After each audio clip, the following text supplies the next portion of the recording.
The rich continue to get richer. This saying seems especially prominent with multi-billionaire Jeff Bezos, who has founded multiple companies, which has ultimately helped become the richest person in the world. In today's video, we're going to discuss how Bezos makes so much money and how he got to where he is now. Founder and former CEO of Amazon, Jeff Bezos, is worth an estimated $214 billion, which only seems to continue to increase as time goes on. The multiple figure number puts Bezos as the richest person in the world, well ahead of many other billionaires such as his rival Elon Musk. In fact, it was reported that last year Bezos became the first person to top the $200 billion threshold when he reached a net worth of over $202 billion. Bezos was born in Albuquerque, New Mexico on January 12, 1964, to a teenage mother, Jacqueline Gies Jorgensen, and biological father, Ted Jorgensen, who were married for less than a year. When Bezos was just 4 years old, his mother decided to remarry Mike Bezos. Bezos graduated valedictorian from high school and from Princeton University with summa cum laude in 1986 with a degree in computer science and electrical engineering. The soon-to-be billionaire showed a love for computers and an interest for how things work, turning his parents' garage into a laboratory and rigging a bunch of electrical contraptions all throughout his house as a child. It was also during high school that Bezos started his very first business called the Dream Institute, which was an educational summer camp for the grades 4 through 6. Once graduated from Princeton, Bezos found jobs with multiple firms on Wall Street, some of which include Bankers Trust, Fitel, and the investment firm D.E. Shaw. Then, in 1990, Bezos became the youngest vice president for D.E. Shaw. Although he enjoyed a very productive and successful career in finance, Bezos decided to make the risky move of moving to e-commerce. Bezos could have possibly stayed on Wall Street for the rest of his career, but he ended up quitting his job on Wall Street in 1994 after learning that the internet was growing rather quickly at a rate of 2,300% annually. Bezos then moved to Seattle, where his idea for Amazon came to mind, and the future CEO started off by making a list of possible product categories to sell online. Amazon.com grew in its early stages where it initially only sold books through a garage with a potbelly stove. Bezos put in his own money of $10,000 into the company, essentially comprising himself and everyone that worked with him, which included his wife and 2 other programmers. After its initial launch in July of 1995, Amazon sold books in every U.S. state and 45 countries around the world, all within only its first month. During Amazon's first year, Bezos tried to raise money by predicting that there would be $74 million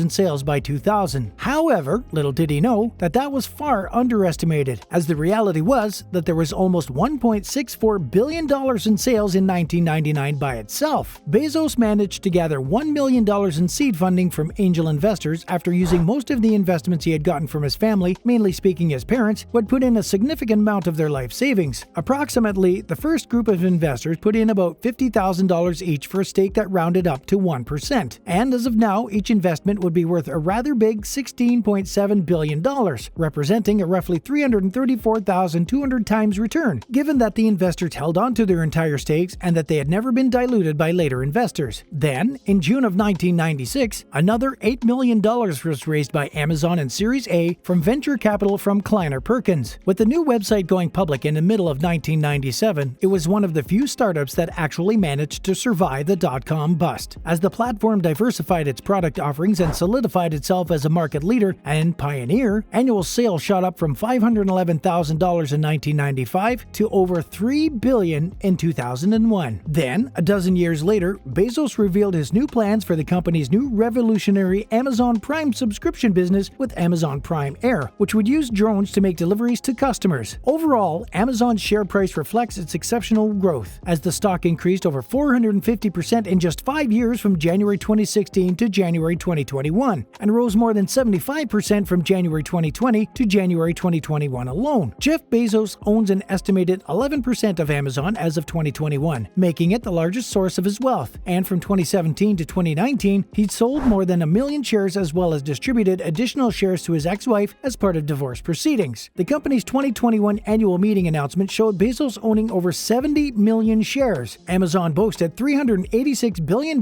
in net sales sales in the 2020 fiscal year. Another source of income for Bezos, though not as major as Amazon, is the Washington Post, which he bought in August of 2013 along with other publications associated with its parent company for a whopping $250 million. Bezos' purchase made headlines around the world as it marked the end to a 4-generation reign by the Graham family, which included the company's chairman, Donald E. Graham, and Post publisher Katharine Graham, who is also Donald's niece. The Post could have survived under the company's ownership and been profitable for the foreseeable future, Graham said, trying to explain the transaction. But we wanted to do more than survive. I'm not saying this guarantees success, but it gives us a much greater chance of success. Then, in a statement that Bezos wrote to Post employees in August of the same year, it read, "The values of the Post do not need changing. There will, of course, be change at the Post over the coming years. That's essential, and we would have happened with or without new ownership. The internet is transforming almost every element of the news business, shortening news cycles, eroding long, reliable revenue sources, and enabling new kinds of competition, some of which bear little or no news gathering costs." Bezos went on to hire hundreds of reporters and editors, which tripled the newspaper staff, of which many published an open letter that asked for an increase in their salary along with better benefits. The organization had had several popular scoops, one of which included one that revealed that former National Security Advisor Michael Flynn had lied about his contract with Russia, which then led to his resignation. By 2016, the organization saw lots of success and was said to be profitable. This statement was then backed up by the following year when the Post had had an ad revenue of more than $100 million.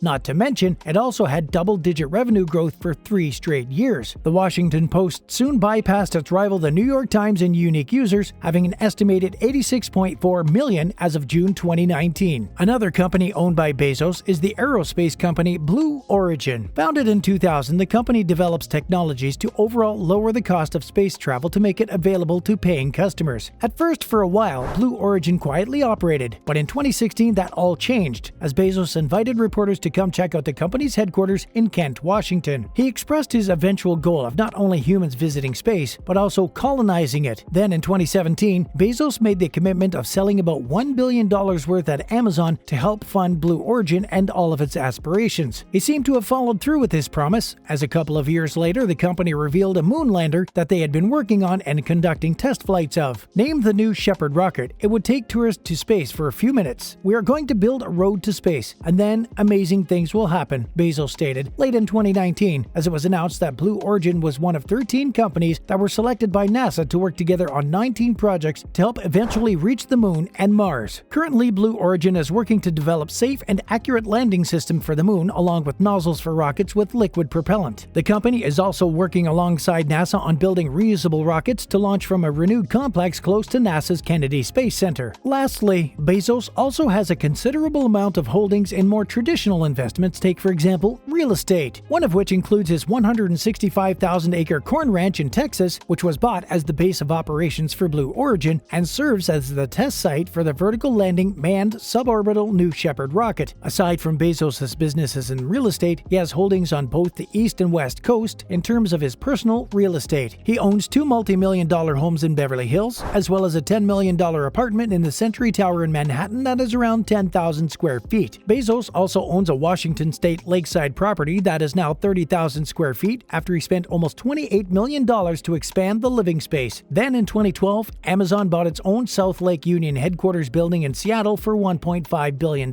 which instantly made the company one of the city's largest commercial property owners, taking over about a dozen buildings, nearly 2 million square feet of space, and what's estimated to be 100,000 square feet of retail space. And with that said, that's going to wrap up this video. Thanks for watching.